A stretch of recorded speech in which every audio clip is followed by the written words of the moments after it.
Hi friends, welcome back to Latha's kitchen. ఈరోజు సరికొత్త రెసిపీతో మీ ముందుకు వచ్చేసాను. ఏంటనుకుంటున్నారా? చెగోడీలండి.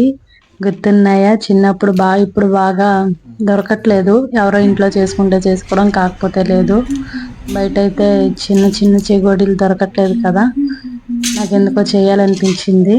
పిల్లలు అడిగారని చేశానండి. బాగా వచ్చాయి. ఒకసారి మీరు కూడా ట్రై చేయండి. దీనికోసం ముందుగా ఒక కప్పు వాటర్ తీసుకున్నాను. అదే కప్పుతో పిండి కూడా తీసుకోవాలి. ఒక కప్పు వాటర్కి ఒక కప్పు పిండి సరిపోద్ది. ఈ వాటర్లోనే రుచికి సరిపడా సాల్ట్ని, 1/2 టేబుల్ స్పూన్ పసుపు, 1 టేబుల్ స్పూన్ కారం, వాము ఇలా నలిపి వేసుకోవాలండి. ఫ్లేవర్ కోసం, మంచిగా డైజెషన్ కూడా అవుతుంది. దీంట్లోనే 1 టేబుల్ స్పూన్ జీలకర్ర వేసేసుకొని వాటర్ బాగా మరిగిపోవాలండి. ఉడికిపోవాలి, పొంగు పైకి వచ్చేటట్టుగా ఉడికిపోవాలి. ఇప్పుడే మీరు కొంచెం సాల్ట్ సరిపోందో లేదో చూసుకోండి. తర్వాత సాల్ట్ కలిపేదానికి అవ్వదు కదా, ఒకసారి చూసుకొని సరిపోకపోతే వేసుకోండి. చూడండి, ఇలా పొంగుతున్నాయి కదా వాటరు. దీంట్లోనే ఒక కప్పు బియ్యం పిండి ఇలా యాడ్ చేసేసుకొని ముద్దలు లేకుండా కలుపుకోవాలి. 2 నిమిషాలు చూడండి, అలా వాటర్ అంతా పిండికి పట్టినప్పటికి స్టవ్ ఆఫ్ చేసుకోవాలి. స్టవ్ ఆఫ్ చేసుకొని ఉండలేమీ లేకుండా ఒక 2 నిమిషాలు మూత పెట్టేసి ఉంచేస్తే ఆ పిండి కూడా ఉడికిపోద్ది. అందులోనే మూత తీసుకొని చూడండి, ఇలా ఉండలేమీ లేకుండా కలిపేసుకోవాలి. కలిపేసుకొని దీన్ని ఒక ప్లేట్లోకి తీసుకోవాలి. ప్లేట్కి ఆయిల్ అటువంటి ఏం రాయాల్సిన అవసరం ఉండదండి. ఇది వరిపిండే కదా, ఏం అవసరం లేదు.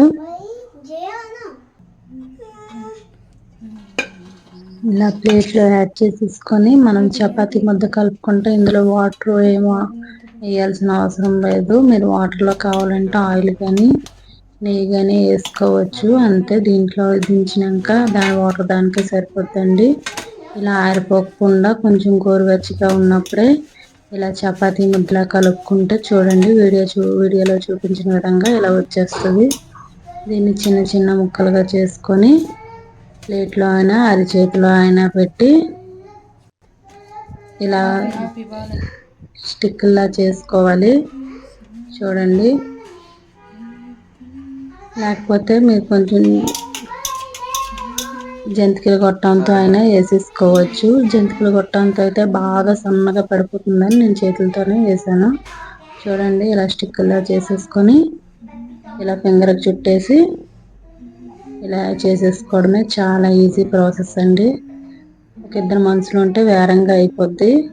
మనకైతే కొంచెం టైం పడుతుంది. అలా టైం పట్టినప్పుడు అలా పిండి ఆరిపోకుండా తడి క్లాత్ ఏదైనా కట్టాలి. దీంట్లోనే నేను ఈ పిండితోటి ఇంకో రెసిపీ కూడా ఇందులోనే చేశాను. చూడండి, ఇలా ఈ షేప్లో. ఇదైతే జంతికల కొట్టంతో తీసేసుకున్నాను. అదేనండి, ఒకే దెబ్బకి 2 పెట్టెలు అంటారు కదా, అలాగే అనుకోండి. ఒకేసారి 2 కూడా అలా చేస్తాను. చూడండి, ఇప్పుడు నేను ఆయిల్ వేసేసుకొని స్టవ్ ఆన్ చేసి ఆయిల్ బాగా హీట్ అయిపోయినట్టు కాకుండా నార్మల్ మీడియంలో పెట్టుకొని మీడియంలో వేయించుకుంటే బాగా వేగుతాయి. నేను అన్నీ యాడ్ చేసేసుకున్నాను. ఇవి విరిగిపోవండి. 2 నిమిషాలు వేసిన 2 నిమిషాలు కలపకుండా అలా వదిలేస్తే సరిపోద్ది. ఇవి విరగవు. చూడండి, ఎంత మంచి కలర్తో ఎంత బాగున్నాయి కదా. ఇలా ఇవన్నీ వేగిపోయినాక ఒక ప్లేట్లో తీసేసుకొని ఆల్రెడీ మనం ఇంకో రెసిపీ కూడా చేసుకున్నాం కదా స్టిక్లు, అవి కూడా ఇలానే వేయించుకోవాలి. దాన్ని కూడా ఇలానే వేయించుకొని మంచి గొల్లు వచ్చి చూడండి ఎంత నీట్గా ఎంత కలర్ఫుల్గా కనిపిస్తున్నాయో కదా. ఏమీ లేదండి, ఇందులో వాడేది ఏం లేదు, మైదా పిండి లేదు, ఏం లేదు. ఓన్లీ హెల్దీ రెసిపీ ఏనండి. చిన్నపిల్లలు బాగా ఇష్టంగా తింటారు.